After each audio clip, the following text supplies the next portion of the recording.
Hi friends and welcome back. आज मैं एक स्मॉल एनालिसिस शेयर करूंगा कि पायलट बनने के लिए सबसे बेस्ट टाइम कौन सा हो सकता है और ये किन फैक्टर्स पर डिपेंड करता है। तो आइए देखते हैं। यूजुअली कोई भी पर्सन पायलट करियर चूज करता है जस्ट आफ्टर 12th और आफ्टर ग्रेजुएशन और पोस्ट ग्रेजुएशन और आफ्टर डूइंग एनी जॉब। लेकिन इन थ्री ऑप्शन में आपके लिए बेस्ट कौन सा रहेगा ये डिपेंड करता है कुछ mandatory factors and optional factors पे, जिसे मैं वन बाय वन एक्सप्लेन करूंगा। तो पहले बात करते हैं मैंडेटरी फैक्टर्स और कंडीशंस की जो फुलफिल करना बहुत ज़रूरी है इस फील्ड में आने के पहले। डजंट मैटर आप कब ज्वाइन करते हो। इसमें फर्स्ट पॉइंट है योर विजन। मतलब आप 100% श्योर हो कि आपको पायलट ही बनना है और सभी सेक्रीफाइसेस एंड चैलेंजेस फेस करने के लिए आप कंप्लीटली रेडी हो and you are not doing it for name fame और मनी।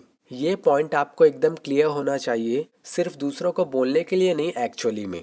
नेक्स्ट पॉइंट है क्लास 1 फिटनेस। डजेंट मैटर आप कौन सी एज में हो या कब ज्वाइन करते हो, class 1 fitness is mandatory and इसका इंपॉर्टेंस मैं कई बार प्रीवियस वीडियोस में बता चुका हूँ, इसीलिए मुझे ज़्यादा बोलने की ज़रूरत नहीं, I think. Next point is parents approval and support, both mentally and financially. क्योंकि जब तक आप खुद केपेबल नहीं बन जाते कुछ अर्निंग करने के लिए, तब तक आपको पायलट ट्रेनिंग की एक्सपेंसिव फीस पे करने के लिए, that is CPL, type rating, या आपको इंस्ट्रक्टर बनना है या एयरलाइन ज्वाइन करना है, इन सब के लिए आपको पेरेंट्स फाइनेंशियल सपोर्ट की ज़रूरत पड़ेगी, जिसके लिए एक स्ट्रॉन्ग फाइनेंशियल बैकग्राउंड होना बहुत ज़रूरी है, खासकर आज के डेट में। इवन अगर आप फाइनेंशियली इंडिपेंडेंट बन चुके हो कहीं जॉब करके, स्टिल आपको कहीं ना कहीं पेरेंट्स अप्रूवल की ज़रूरत पड़ेगी, क्योंकि ये एक लाइफ चेंजिंग डिसीजन है। Now apart from these three mandatory factors, कुछ ऑप्शनल फैक्टर्स हैं जिसे कंसिडर करना कंप्लीटली आपके ऊपर डिपेंड करता है, आपकी पर्सनल चॉइस पे डिपेंड करता है। इसमें फर्स्ट पॉइंट है age factor, which is again linked to three important factors. First is getting opportunity. आपने वो डायलॉग जरूर सुना होगा कि age is just a number, but in reality age यहाँ पे जरूर मैटर करता है, क्योंकि ऑलमोस्ट सभी एयरलाइंस का जो मैक्सिमम एज लिमिट है वो है 35 years for fresh CPL holder, except Air India में जिसमें ये लिमिट 40 ईयर्स है। बाकी type rated and experienced pilots के लिए ये limit 37 to 40 plus and up to 60 years तक भी रहता है, depending upon airline to airline. But in general मैं बात करूं तो जितना जल्दी आप ट्रेनिंग स्टार्ट करोगे उतना ही आपके लिए अच्छा है, क्योंकि हायर एज में जैसे 30 प्लस या 33 ईयर्स में आप CPL करते हो, देन ऑब्वियसली जॉब अपॉर्चुनिटी मिलने के चांसेस भी बहुत कम हो जाएंगे। हालांकि लोगों की जॉब 34-35 में भी लगती है, इसमें कोई डाउट नहीं है, लेकिन बात वही है कि टाइम पे अपॉर्चुनिटी भी मिलनी चाहिए। इसीलिए आपकी एज अगर क्लोज टू 30 या अबव 30 है, देन मैं आपको कैडेट प्रोग्राम ज्वाइन करने के लिए रेकमेंड करूंगा,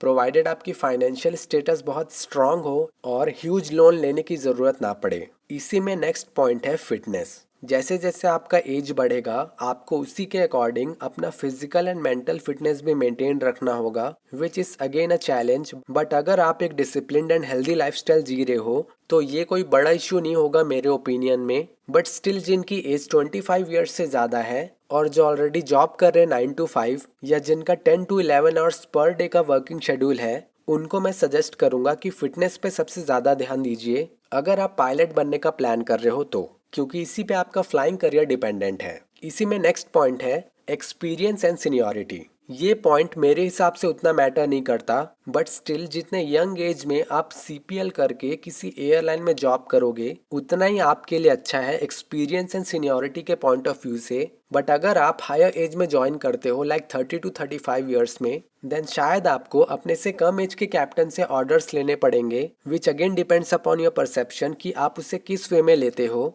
क्योंकि मेरी नज़र में ये बिल्कुल मैटर नहीं करता। If you really love flying and you are totally satisfied with what you are doing, then it doesn't matter आप सीनियर हो या जूनियर हो, because at the end of the day it's a team work. सबका role defined है, बस आपको अपना काम ईमानदारी से करना है, दैट्स इट। नेक्स्ट फैक्टर है एजुकेशनल और फाइनेंशियल बैकअप। मतलब ग्रेजुएशन, पोस्ट ग्रेजुएशन और एनी काइंड ऑफ जॉब और any kind of family business means alternate option apart from flying, जो आपको स्पेशल केसेस में काम आ सकता है। जैसे अगर आप कभी यंग एज में अनफिट हो जाते हो, या जब आपको CPL के बाद जॉब के लिए वेट करना पड़े, या लोन रिपेमेंट की रेस्पॉन्सिबिलिटी है, या आप अपने पेरेंट्स की रेस्पॉन्सिबिलिटी शेयर करना चाहते हो, या आप अपने फर्दर ट्रेनिंग के लिए मनी अरेंज करना चाहते हो, इन सभी केसेस के लिए ये बैकअप काम आ सकता है।